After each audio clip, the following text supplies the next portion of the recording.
যখন তাকে জান্নাত থেকে বের করে দেওয়া হলো, তখন সে আল্লাহর কাছে আবেদন করলো, রব্বি আনযিরনি ইলা ইয়াউমি ইউবআসুন,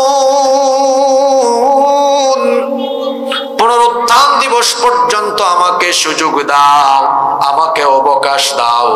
আল্লাহ তাআলা বললেন, ইন্নাকা মিনাল মুনযারিন, নিশ্চয়ই আমি তোকে অবকাশ প্রাপ্তদের কাতারে শামিল করে দিলাম। এই সুযোগ পেয়ে সে এবার আল্লাহ তাআলাকে বলল, সূরা আরাফে আল্লাহ বলেছেন, ক্বালা ফাবিমা আগওয়াইতানি লাআকুদান্না লাহুম সিরাতাকাল মুস্তাকিম।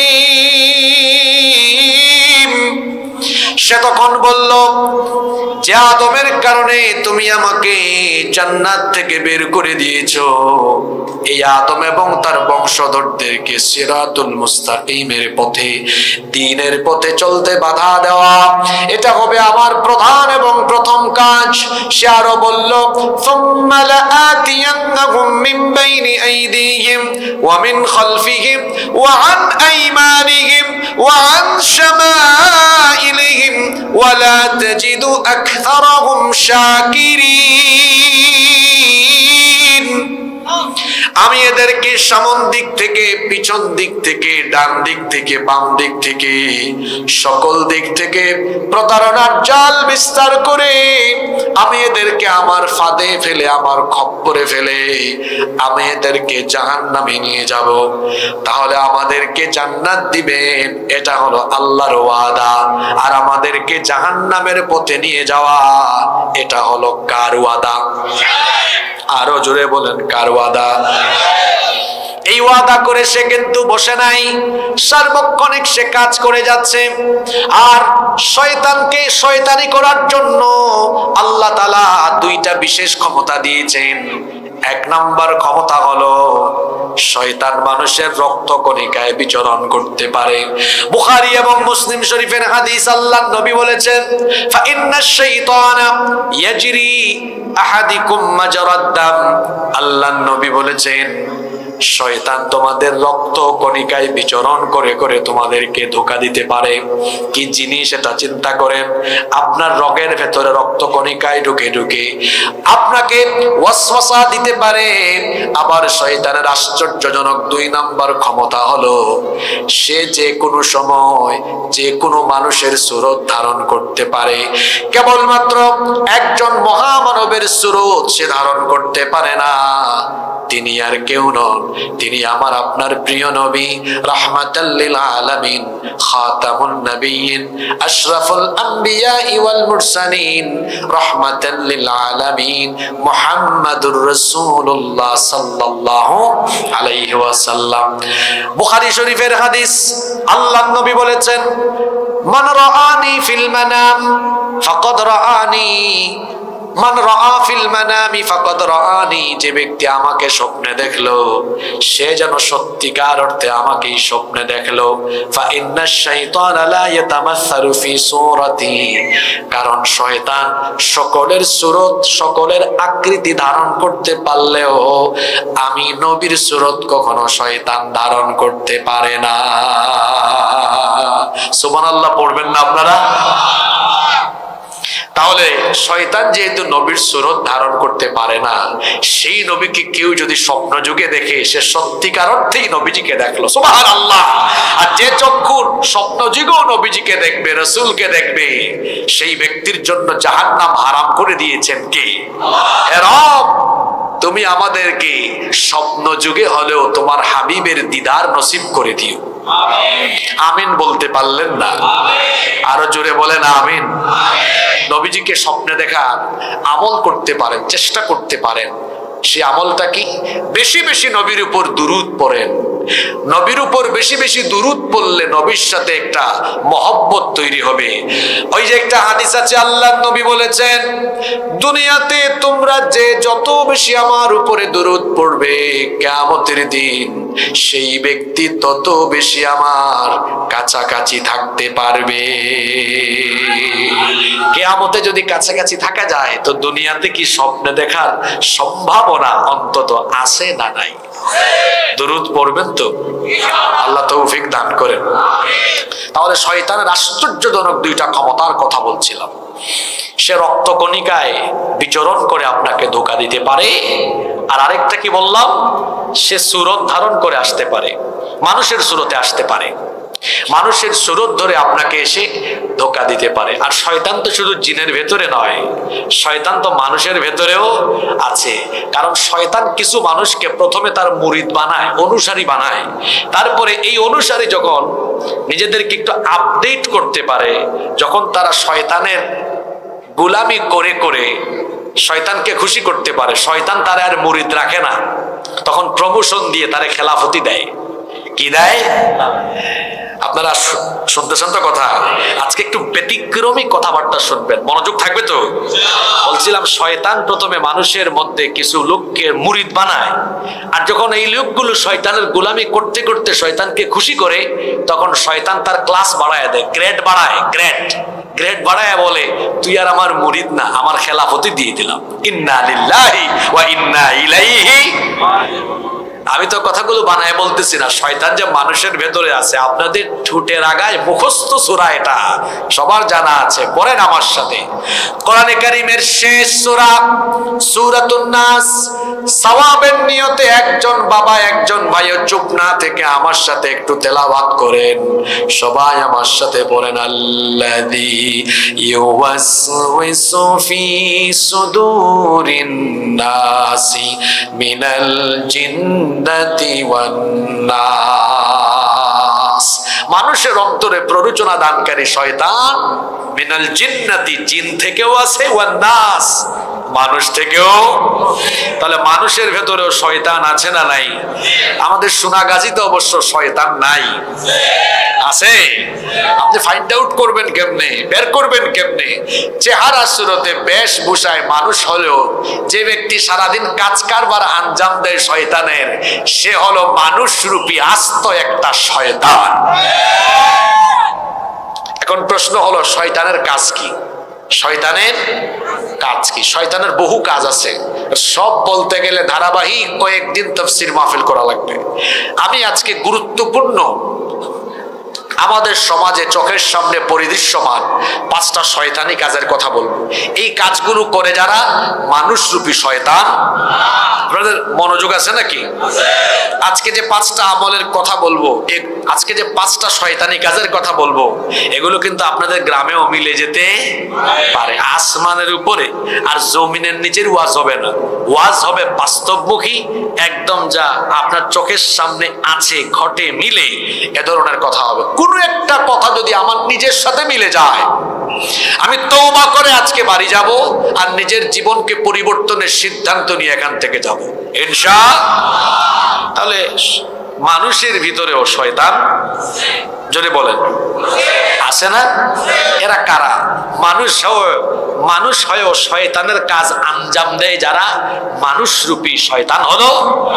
তা আমি বলছিলাম শয়তানের বহু কাজ আছে, সব একদিনে এই সংক্ষিপ্ত সময়ে বলা আমার দ্বারা সম্ভব নয়। আজকে কয়টা কাজের কথা বলবো? ভালো কাজ না শয়তানি কাজ? সবাই চুপচাপ থেকে শুনিয়েন, কথাবার্তা বললেন না, আর উঠা বসা করলেও খবর আছে। আমি কিছু বলবো না, মানুষ বুঝবে। খলিফার মনে হয় মিলে গেছে। রেডি? সবাই রেডি? নাম্বার 1 দেখেন তো মিলে কিনা। 1 নাম্বার শয়তানি কাজ, সাজদার টাইমে সাজদা না দেওয়া। এটা মানুষের কাজ না, এটা শয়তানের কাজ। ঠিক বেঠিক আন্দাজে বললেন না, কারণ আপনি ঠিক বললেও কোরআনের কথা ঠিক, ঠিক না বললেও কোরআনের কথা ঠিক।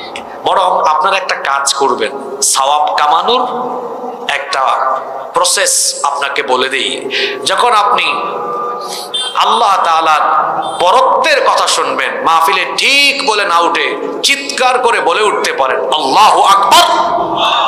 যখন ফজিলতের কথা শুনবেন তখন বলতে পারেন সুবহানাল্লাহ। কারণ ঠিক ঠিক বললে তো সওয়াব হচ্ছে না। আমি যদি আল্লাহু আকবার বলি, সুবহানাল্লাহ বলি, সওয়াব আছে না নাই? আমাদের বাংলাদেশে মাহফিলের ট্র্যাডিশন কি এখন এমন এক জায়গায় নিয়ে যাওয়া হয়েছে, মাঝে মাঝে এটা মাহফিল না সার্কাস বোঝাও যায় না। অনেক জায়গায় বেহুশ মাহফিল হয়, আমি নাম দিয়েছি বেহুশ মাহফিল, মানে বক্তা আলোচনা করতে করতে বেহুশ হয়ে যায়, ঝগা কিশোরী, কিছুক্ষণ এইদিকে কিছুক্ষণ ওইদিকে, কোনো টপিক নাই, কথাবার্তা চলতেছে সব মিলায়া, একদম মিক্স ফ্রুটের মতো আর কি। আর শ্রোতাও এরকম বেহুশি শ্রোতা, মাঝে মাঝে নিচে বসা থাকে না, উপরে উঠে যায়, দাঁড়ায়া যায়। মাহফিল থেকে বাড়ি ফেরার পরে তাকে যদি জিজ্ঞেস করা হয় এত লম্বা সময় মাহফিলে গিয়ে কি শুনেছেন, কয় হুজুর যে ওয়াজ করছে, কয় কি করছে, কয় ফাটাই ফেলছে একদম। তাহলে আজকে কয়টা শয়তানি কাজ নিয়ে আলোচনা হবে? এক, সাজদার টাইমে সাজদা না দেওয়া, এটা ভালো কাজ না শয়তান? আসেন কোরআন শরীফ থেকে আমরা জেনে নেই। আল্লাহ তাআলা সব ফেরেশতাদেরকে বললেন সাজদা দাও আদমকে, সবাই দিয়েছে, একজন দেয় নাই, তার নাম কি? জোরে বলেন। তাইলে আল্লাহর হুকুম পেয়ে সাজদা না দেওয়া এটা ভালো কাজ না শয়তানি কাজ? সাজদা না দেওয়া এটা হলো শয়তানি কাজ। ইবলিসকে জান্নাত থেকে বের করে দেওয়া হয়েছে, জোরে বলেন তো কয়টা সাজদা না দেওয়ার কারণে? সবাই বলেন কয়টা? মাত্র? সবাই বলেন, হিসাব করে বলেন তো প্রতিদিন আমাদের জন্য নামাজ কয় ওয়াক্ত? 5 ওয়াক্ত। শুধু ফরজ নামাজ, সুন্নত নফল বাদ দিলে শুধু ফরজ নামাজ 5 ওয়াক্ত মিলাই মোট কত রাকাত? 17 রাকাত। প্রতি রাকাতে সাজদা কয়টা? 2টা।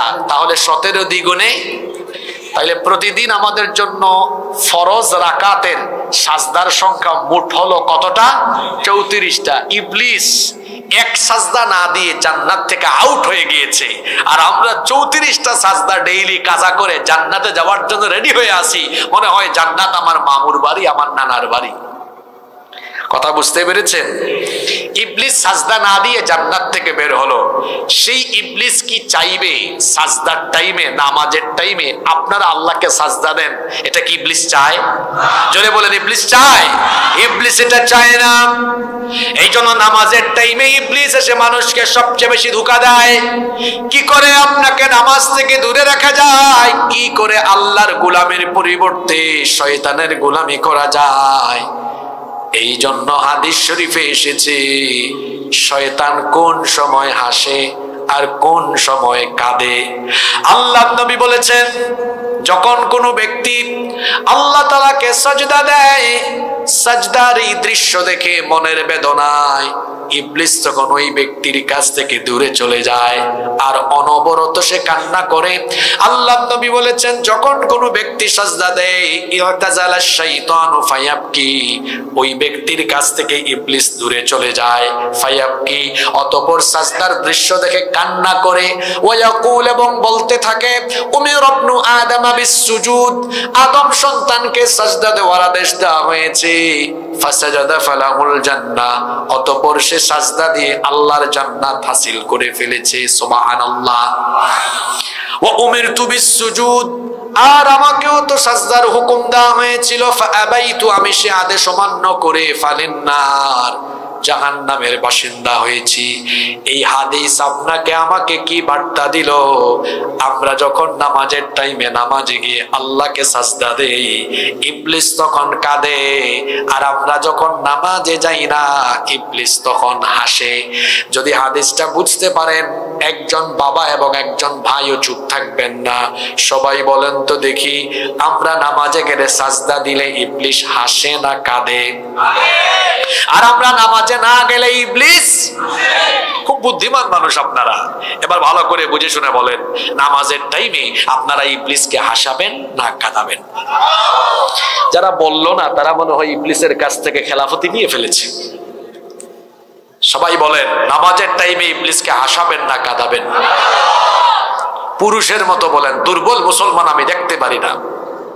নামাজের টাইমে ইবলিসকে হাসাবেন না কাঁদাবেন? কিভাবে? নামাজ ছাইরা দিয়া? তো ফজর গেছিল কোথায় আজকে? জোহর কোথায় গেল আজকে? আসর মাগরিব কোথায় গেল? এখন তো এসা বাকি। নামাজগুলো কোথায় আপনার? এখন মাহফিলে মানুষ হয় বেশি, মসজিদে মানুষ কম। এটা কিয়ামতের আলামত। আল্লাহ নবীর মসজিদ, মসজিদের নাম হলো মসজিদে নববী। এখন তো মসজিদে নববী কত চমৎকার ডিজাইন করা, কিন্তু নবীজির সময়ে মসজিদে নববী ছিল কাঁচা, উপরে ছিল খেজুর পাতার ছাউনি, কোনো পাকা ছাদ ছিল না, টিনও ছিল না, খেজুর পাতার ছাউনি ছিল, নিচে কোনো টাইলস ছিল না, দামি কোনো কার্পেটও ছিল না। আল্লাহ নবীর মসজিদ ছিল কাঁচা, কিন্তু মুসল্লি ছিল পাকা। আর আমাদের মসজিদ হয়েছে এখন পাকা, কিন্তু মুসল্লির অভাবে আমাদের মসজিদ এখন প্রতি ওয়াক্ত থাকে ফাঁকা। 5 ওয়াক্ত নামাজ কিভাবে যায়? আমার জাতীয় কবি জবাব দিয়েছেন। জাতীয় কবিকে আমি বড় মহব্বত করি, কারণ পৃথিবীতে তার মতো এত সুন্দর লেখনী কেউ আর উপহার দিতে পারে নাই। আমাদের 5 ওয়াক্ত নামাজ কেমনে যায়? জাতীয় কবিতার কবিতার প্রতিটি লাইনে আমার সমাজের মানুষের চরিত্র তুলে ধরেছেন।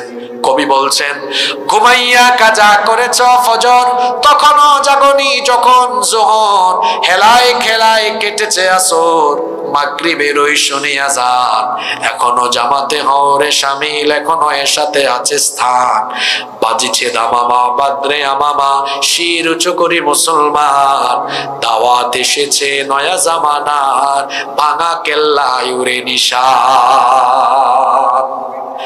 আমাদের নামাজ কিভাবে যায় তিনি তার কবিতার প্রতিটি লাইনে বলেছেন। ফজর কেমনে যায়? কবি বলছেন, ঘুমাইয়া কাজা করেছ ফজর। কি শীতকাল, কি গ্রীষ্মকাল, কি বর্ষাকাল, সমান তালে ঘুমায়, নামাজের কোনো খবরও নাই। এই যে ঘুমিয়ে থাকলেন, জোহরের আগ পর্যন্ত বেঁচে থাকবেন, এর কি কোনো নিশ্চয়তা আছে? জোরে বলেন আছে? কেমন করে ঘুমাও তুমি, কেমন করে ঘুমাও তুমি, ফজর করে কাজা, এমন তো হতে পারে জোহরে জানাজা। হতে পারে কি পারে না? চোখের পলকে আপনি লাশ হয়ে যেতে পারেন। চোখেরই পলকে তুমি হতে পারো লাশ, চিরতরে বন্ধ হবে তোমার নিঃশ্বাস, হবে এলান তোমার নাম মসজিদের মাইকে, হবে এলান তোমার নাম মসজিদের মাইকে, বাড়িওয়ালা নাই রে বাড়ি নাই রে দুনিয়াতে, বাড়িওয়ালা নাই রে বাড়ি নাই রে দুনিয়াতে, বাড়িওয়ালা নাই রে বাড়ি নাই রে দুনিয়াতে, বাড়িওয়ালা নাই রে বাড়ি নাই রে দুনিয়াতে। বাড়ি থাকবে, বাড়িওয়ালা। এই যে নামাজ কাজা করতেছেন, আমার দিকে খেয়াল করেন, আমার দিকে তাকান। এই যে নামাজ ছাড়তেছেন আপনি, আজকে ছাড়লেন, কালকে ছাড়লেন, এরকম নামাজ ছাড়তে ছাড়তে ছাড়তে ছাড়তে বেনামাজি হয়ে হয়ে হয়ে হয়ে, ও ভাই, একদিন তো আপনি মারা যাবেন। কারণ পৃথিবীতে কোনো মানুষ তো না মরে বেঁচে থাকতে পারে নাই। আপনিও মারা যাবেন, মারা যাবেন, এ ব্যাপারে কোনো সন্দেহ আছে? একদিন মারা যাবেন। এরকম বেনামাজি হয়ে হয়ে যদি মরে যান, কখনো কি উপলব্ধি করেছেন, কখনো কি বিবেকের দরজায় করাঘাত করেছেন যে আমার পরিণতি কি হতে পারে? আমি তো মারা যাব, অনন্তকাল আমি আলমে বারজাখে থাকবো, এরপরে একদিন আমাকে সেখান থেকে উঠানো হবে, হাসরের ময়দানে আমার রবের সামনে দাঁড়াবো, বিচার আর হিসাব আরম্ভ হবে। সেই দিন আমার আল্লাহ প্রথমে আমার কাছ থেকে প্রথম যে আমলের হিসেব চাইবেন, সেই আমলের নাম কি? ওয়াজ তো আপনারা জানেন, শুধু আমল নাই আর কি। আল্লাহ নবী বলেছেন, ইন্না আউওয়ালা মা ইউহাসাবু বিহিল আবদু ইয়াউমাল কিয়ামাতি মিন আমালিহি সালাতিহি, নিশ্চয়ই কিয়ামতের ময়দানে আল্লাহ তাআলা সর্বপ্রথম তোমাদের কাছ থেকে যে আমলের হিসাব চাইবেন, সেটা হলো বান্দা নামাজ নামাজ নামাজ ঠিক মতো আদায় করেছো কিনা, নামাজ আদায় করেছো কিনা। আমাদেরকে শয়তান কি নামাজে যেতে দিতে চায় নাকি চায় না? জোরে বলেন, চায় কি চায় না? নামাজে গেলে খুশি হন কে? জোরে বলেন, খুশি হন কে? না গেলে খুশি হন কে? তা আপনারা কারে খুশি করবেন? এখন আর জবাব দিয়েন না, চুপ থেকে বলেন, ডেইলি খুশি করেন কারে? ভদ্র আছে স্বীকার করে, লজ্জা করে না? একটু কি খারাপ লাগে না? বিবেকের দরজায় কি একটু করাঘাত হয় না? তালাবদ্ধ অন্তর কি খুলবে না? এই ঘুমন্ত বিবেক কি আপনার জাগ্রত হবে না? এরপরেও কি আপনি নামাজ ছাড়বেন? রাসূলের এই হাদিস শোনার পরে রাসূল বলেছেন, আপনি নামাজে না গেলে শয়তান হাসে, আর নামাজে গেলে শয়তান কাঁদে। এই হাদিসটা শোনার পরেও কি আপনি এখনো কি নামাজ ছাড়বেন নাকি? আপনি কি বিবেকহীন মানুষ নাকি? আপনার বিবেকে কি শয়তান পেশাব করলো নাকি? আপনার দিল কি মরে গেল নাকি? আপনার মধ্যে কি বিবেক নেই? আপনার মধ্যে কি বোধ শক্তি নেই? আপনি কি বুঝতে পারেন না? আপনার মধ্যে কি উপলব্ধির ক্ষমতা নেই? যার মধ্যে বিবেক নেই ও তো মানুষ না, ও পশু। আপনি তো মানুষ। কেন আপনার বিবেকের দরজায় হাদিসকে করাঘাত করে না? কেন আপনি নামাজে যান না? কেন ফজরে ঘুমান? কেন জোহরে হেলা খেলায় কাটান? কেন আসরে খেলাধুলা করেন? মাগরিবে তামাশা করেন? এশায় কেন আড্ডা মারেন? নামাজে যেতে কেন মন চায় না আপনার? আপনি কি শয়তানের খেলাফত নিয়ে ফেললেন নাকি? আজান শোনার পরে নামাজের টাইমে আল্লাহকে গিয়ে সাজদা দেয় না যারা, আল্লাহর জমিনে শয়তানের খলিফা হলো তারা। নামাজের টাইমে গিয়ে আল্লাহকে সাজদা দিয়ে যে জানান দেয়, আল্লাহ দেখো না, 5 ওয়াক্ত নামাজের ডিউটি দিয়েছো তো, তুমি দেখো আমি হাজির হয়েছি তোমার কুদরতি চরণে সাজদা দিয়ে, তোমাকে জানান দিয়েছি আমি একমাত্র তোমার গোলাম, আর কারো গোলাম নই। সুবহানাল্লাহ। এইরকম 5 ওয়াক্ত গোলামির নমুনা পেশ করতে হবে কাকে খুশি করার জন্য? যুবক ভাইরা, কি হয়েছে আপনাদের? খুব হ্যাডাম, তাই না? যে আমি জোয়ান, যুবক, চুল পাকুক, দাড়ি পাকুক, তারপরে আমি নামাজে যাব।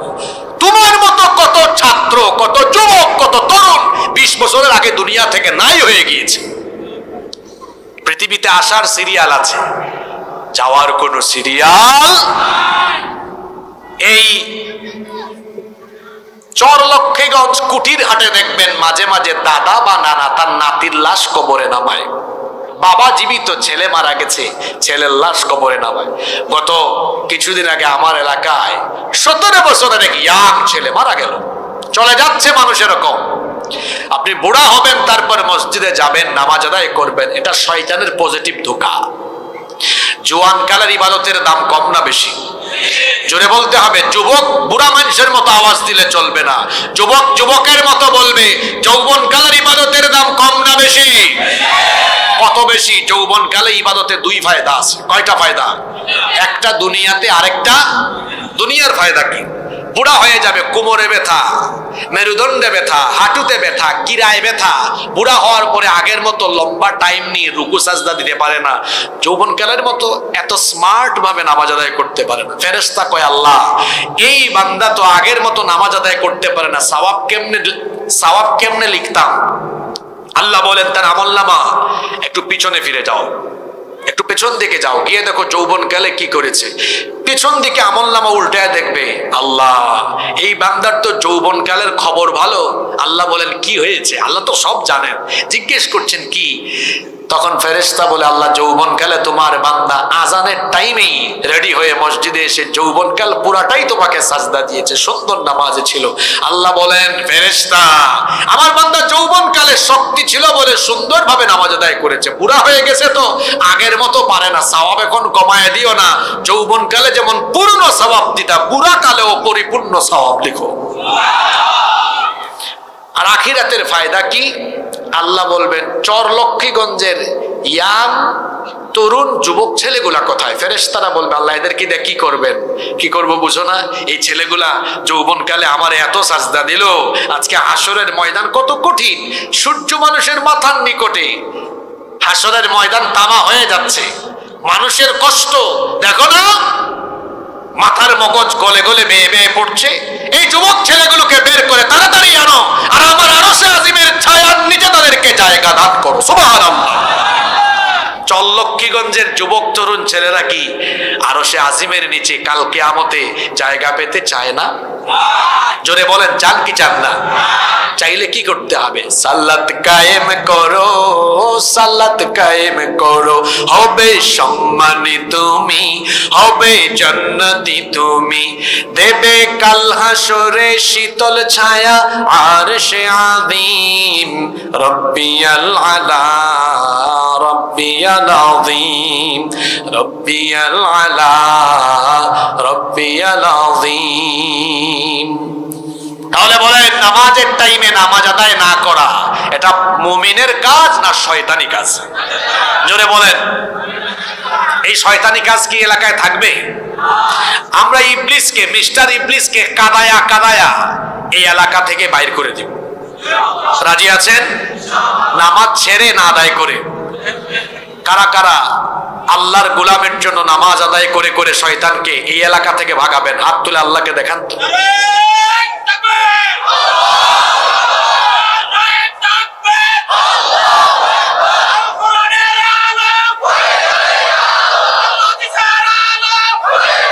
বলেন আল্লাহ, বলেন আল্লাহ আমাদেরকে ওয়াদা পূরণের তৌফিক দাও। হাত নামা। এক, এবার গেল দুই, দুই নাম্বার চলে আসছে। মনোযোগ আছে? আচ্ছা, আজকের টপিকটা জানি কি? পাঁচটা শয়তানি। জোরে বলেন, পাঁচটা শয়তানি।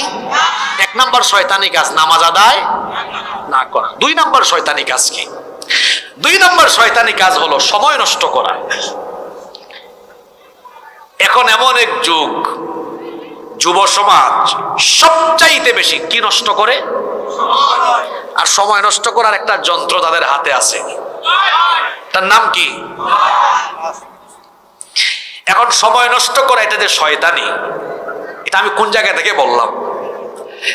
সম্পদ হোক, টাকা হোক, পয়সা হোক, অর্থ, বিত্ত, সময় যাই হোক না কেন, যে কোনো জিনিস অপচয় করা, নষ্ট করা এটা ভালো মানুষের কাজ না, মুমিনের কাজ না, এটা শয়তানের। আল্লাহ এটা নিষেধ করেছেন, অপচয় করো না। ইন্নাল মুবাযযিরিনা কানু ইখওয়ানাশ শায়াতিন। নিশ্চয়ই অপচয়কারী কার ভাই? জোরে বলেন, কার ভাই? আর এই যুবক ছেলেরা তাকাও, এই ওয়াজ তোমাদের দুই নম্বর পয়েন্টটা। টাকা নষ্ট, সম্পদ নষ্ট ব্যাপার না, টাকা গেলে টাকা আসে। 2015 সালে এই গ্রামের একজন 20 লক্ষ টাকা ব্যবসায় লস করেছে। 2025 সালে 40 লক্ষ টাকা লাভ করার সুযোগ থাকতে পারে কি পারে না? তাই টাকা লস ব্যাপার না, কালকে লস হবে, আজকে লাভ হবে। টাকা গেলে টাকা পাওয়া যায়। 2015 সালে কারো বাড়ি ছিল দুইটা, অথবা দুইটা বাড়ি ছিল, দুইটাই চাপে পড়ে বিক্রি করতে হয়েছে। 2025 সালে 10টা বাড়ির মালিক হতে পারে কি পারে না? তাহলে বাড়ি গেলে বাড়ি পাওয়া যায়, সম্পদ গেলে সম্পদ পাওয়া যায়, টাকা গেলে টাকা পাওয়া যায়। এখন বলেন তো, সময় গেলে কি সময় পাওয়া যায়? যে সময় আমাদের জীবন থেকে হারিয়ে গেল, আমরা কি সময় আর কোনোদিন ফিরে পাবো? সময়কে কাজে লাগিয়ে সম্পদশালী হওয়া যায়, কিন্তু সম্পদ দিয়ে জীবনের ফেলে আসা সময়কে ফিরিয়ে আনা যায় না। এজন্য মানুষের জীবনের সবচেয়ে বড় গনিমত হলো সময়, সবচেয়ে বড় নেয়ামত হলো সময়। এই সময়কে যারা কাজে লাগায় না, এরা দুনিয়ায় আখিরাতে ক্ষতিগ্রস্ত হয়। আজ আমার যুব সমাজ, তরুণ সমাজ, ছাত্র সমাজ সবচেয়ে বেশি সময় নষ্ট করে। আর এই সময় নষ্ট তারা সবচেয়ে বেশি করে কি দিয়ে? আচ্ছা, ছাত্র যারা আছো, ইমানদারের মতো, ভদ্র ছেলের মতো সত্য কথা বলে স্বীকার করো। দেখে কার সৎ সাহস আছে, সত্য কথা বলতে পারে, এটা সাহসিকতার ব্যাপার। সবাই সত্য কথা বলতে পারে না।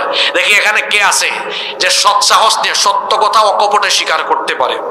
বলো তো ছাত্ররা, তরুণ যুবকরা, ছাত্ররা বলো, প্রতিদিন তোমরা মোবাইলের পিছনে কত ঘন্টা সময় দাও? এখানে কি সৎ সাহসী একটা ছেলেও নেই? এবার চাচারা বলেন, অনুমান করে এই যুবকরা কত ঘন্টা মোবাইলে থাকে? আপনারা বললেন না, আমি বলি 10 থেকে 14 ঘন্টা। 10 থেকে, আমি কি ভুল বললাম নাকি? 10 থেকে 14 ঘন্টা সময় এই যন্ত্রের পিছনেই যদি তুমি পড়ে থাকো, তো তোমার জীবনের বেশিরভাগ সময় তো এখানেই নষ্ট হয়ে গেল। মোবাইল ব্যবহার করতে আমি নিষেধ করছি না, আমি এর অপব্যবহার করতে নিষেধ করছি। যারা পড়ালেখা করো, স্কুল, কলেজ, মাদ্রাসা, ইউনিভার্সিটিতে, তোমাদেরকে বলছি, তোমরা যে 8, 10, 12, 14 ঘন্টা মোবাইলে পড়ে থাকো, যদি মোবাইল থেকে নিজেকে দূরে রেখে এই সময়টা পড়ার টেবিলে তুমি থাকতে পারতে, আল্লাহর কসম পৃথিবীর বিখ্যাত বিখ্যাত দার্শনিক, চিকিৎসক, বিজ্ঞানী, গবেষক, মনীষী আমার দেশের ঘরে ঘরে বের হয়ে যেত। পড়ালেখায় মনোযোগী নাই, ফেসবুকে, ইউটিউবে, টুইটারে, টিকটকে, টেলিগ্রামে হাবি জাবি কত অ্যাপস বের হয়েছে। আর এখন তো অনলাইন জুয়ায় যুব সমাজ আসক্ত। আইপিএল খেলা হয় ইন্ডিয়ায়, আর জুয়ার বাজি হয় এই চল্লক্ষ্মীগঞ্জে কুটির হাটে। বিপিএল খেলা হয় ঢাকায়, জুয়ার বাজি হয় সোনাগাজীতে। আছে না নাই? সময় নষ্ট করতে করতে তার জীবন শেষ হয়ে গেল। যে সময় আমার আপনার জীবন থেকে হারিয়ে যাবে, এই সময় আর কোনোদিন ফিরে আসবে না। আয়নার সামনে দাঁড়াবেন আর উপলব্ধি করার চেষ্টা করবেন জীবনের যে সময়গুলো চলে গেল, আর একটা সময় মুখের মধ্যে দাড়িও গজায় নাই, এখন দাড়ি গজিয়েছে যারা বয়স্ক মানুষ, আয়নার সামনে দাঁড়ালে চুল এবং দাড়ি সাদা দেখা যায়।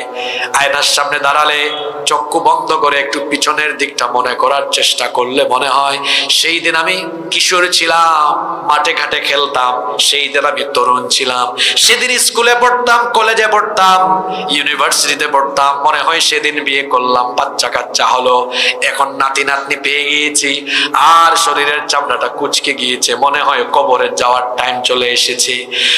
সময় এইভাবে করেই চলে যায়, দ্রুত গতিতে সময় ফুরিয়ে যায়। যে সময় চলে যায় সেই সময় আর কোনোদিন মানুষের জীবনে ফিরে আসে না। কিয়ামতের দিন জাহান্নামীরা জাহান্নামে সর্বপ্রথম সবার আগে সময়ের ব্যাপারে আফসোস করবে। জাহান্নামীরা সর্বপ্রথম বলবে, ইয়াকুলু ইয়া লাইতানি কদ্দামতু লিহায়াতি, হায় আফসোস, দুর্ভাগ্য আমার, আমি যদি দুনিয়াতে থাকাকালীন সময় কাজে লাগিয়ে নেক আমল আগে থেকে পাঠিয়ে আসতাম, সময়টাকে যদি কাজে লাগাতাম। এসএসসি পরীক্ষার আগে পরীক্ষার্থী ছাত্র বা ছাত্রী পড়াশোনা করে না, পরীক্ষায় অংশগ্রহণ করে ফেল করলো, রেজাল্ট হওয়ার পরে তারপরে বলল, হায় হায় হায়, আমি যদি পরীক্ষার আগে সময়গুলো কাজে লাগাতাম এমন রেজাল্ট হতো না। পরীক্ষার আগে সময় কাজে না লাগিয়ে পরীক্ষার পরে আফসোস করলে তখন কি কোনো লাভ হবে নাকি? ঠিক তেমনি ভাবে দুনিয়া হলো আমাদের জন্য পরীক্ষার হল। আজকের আলোচনার কিছু চুম্বক লাইন আছে, এগুলা মনে রাখবেন। দুনিয়া হলো আমাদের জন্য পরীক্ষার। কেন পরীক্ষার হল বলেছি শোনেন, পরীক্ষার হলের সাথে তুলনা করে আমি মোটেও ভুল করিনি। পরীক্ষা আপনি দাওরায়ে হাদিস পরীক্ষা দেন, কামিল পরীক্ষা দেন, মাস্টার্সে দেন, এসএসসি দেন, এইচএসসি, অনার্সি পরীক্ষা দেন, দেখবেন পরীক্ষার জন্য নির্ধারিত সময় থাকে কি থাকে না। পরীক্ষার জন্য 2 ঘন্টা, 3 ঘন্টা বা 4 ঘন্টা সময় বরাদ্দ থাকে। ঠিক তেমনি ভাবে এই দুনিয়া নামক পরীক্ষার হলে প্রত্যেকটা মানুষের জন্য নির্দিষ্ট সময় বরাদ্দ আছে না নাই? পরীক্ষার টাইমে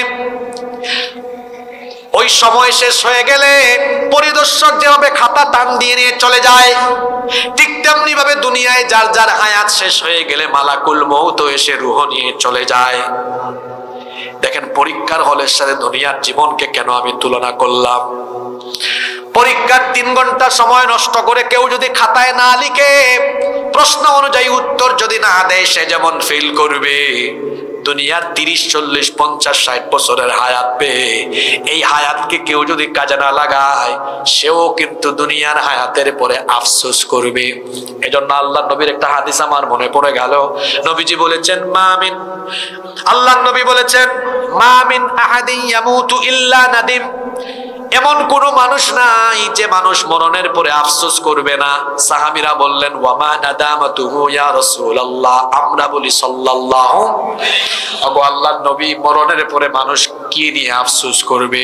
নবীজি বললেন ইনকানা মুহসিনান, যদি কোনো মানুষ সৎকর্মশীল হয় সেও আফসোস করবে। নাদিমা আল্লাহ ইয়াকুনু ইসতাদা, কেন আমি আরেকটু নেক আমল বাড়িয়ে করলাম না?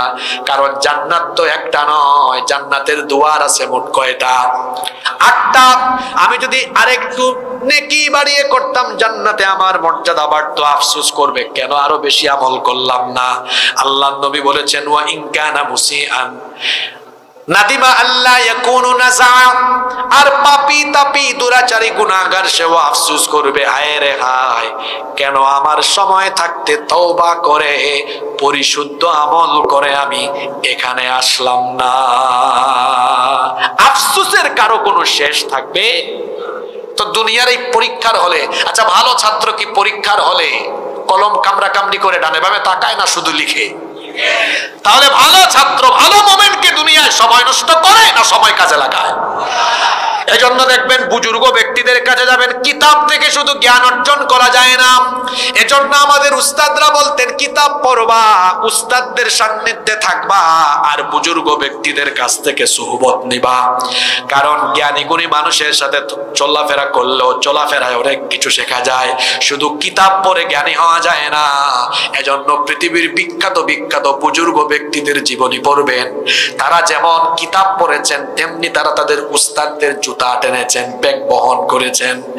জ্ঞানী গুণী লোকদের সাথে চললে অনেক কিছু শেখা যায়, ভালো জিনিসের সাথে থাকলে ভালো হওয়া যায়। আতরের দোকানে ঢুকে যদি আপনি আতর নাও কিনেন, আতরের দোকান থেকে বের হয়ে গেলে দেখবেন শরীরের মধ্যে আতরের গন্ধ হয়ে যায় কি যায় না? আলেম হতে না পারলেও আলেমের সাথে চলবেন, দেখবেন খাসলতের মধ্যে পরিবর্তন চলে।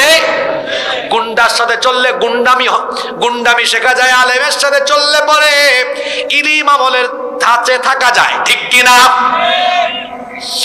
এই জন্য বলছিলাম সময় নষ্ট করা যাবে না। এই দুনিয়াতে তো আল্লাহ সময় দিয়েছেন কার গোলামি করার জন্য? আল্লাহ এই হায়াত আর জীবন কেন দিলেন? আল্লাহ সূরা মুলকের মধ্যে বললেন আল্লাযী খালাকাল মাউতা ওয়াল হায়াতা লিয়াবলুয়াকুম আইয়ুকুম আহসানু আমালা ওয়া আজিজুল গফুর।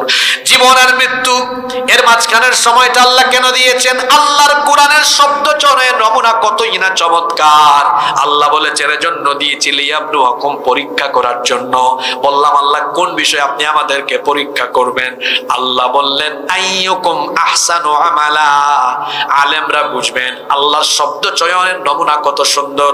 আইয়ুকুম আহসানু আমালা, এখানে তো আল্লাহ চাইলে আহসানুর জায়গায় আকসারু শব্দ দিতে পারতেন।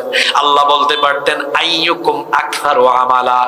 তোমাদের জীবনটা দিয়েছি, কে কত বেশি আমল করতে পারো এটা দেখার জন্য আল্লাহ আকসারু শব্দ দেন নাই, আল্লাহ দিয়েছেন আইয়ুকুম আহসানু আমালা।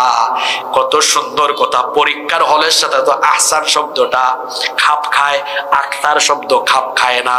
কারণ বেশি লিখলে বেশি নাম্বার পাওয়া যায় না, বরং যদি পরীক্ষার খাতাটা কোয়ালিটিপূর্ণ হয় বেশি নাম্বার পাওয়া কি, ঠিক বলছি না?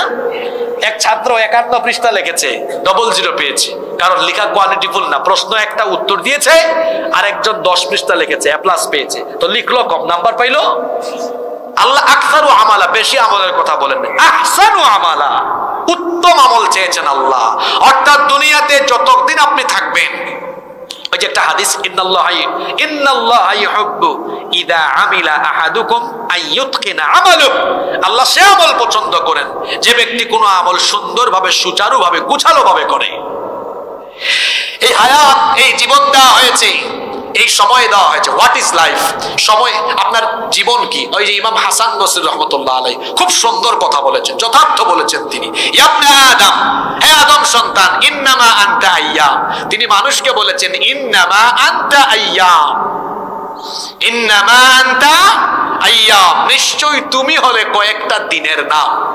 তিনি মানুষকে বলছেন ইন্নামা আনতা আইয়াম, তুমি কয়েকটা দিনের সমষ্টি। ইযা যাহাবা ইয়াউমিন যাহাবা বা'দুক, যখন তোমার জীবন থেকে একটা দিন যায় তোমার জীবন থেকে কিছু অংশ চলে যায়। একজন আরব কবি কবিতায় বড় চমৎকার দুইটা লাইন লিখেছেন। তিনি বলছেন হায়াতুকা, তোমার জীবন, আনফাসুন তুআদ্দু ফাকুল্লামা মাদা ফাকুল্লামা মাদা নাফাসুম মিনহা ইনতাকাসতা লাহু জুজআ, তোমার জীবন হলো গণনা করা কয়েকটা নিঃশ্বাসের নাম। যখনই তুমি নিঃশ্বাস ছেড়ে দাও তোমার জীবন থেকে কিছু অংশ চলে যায়।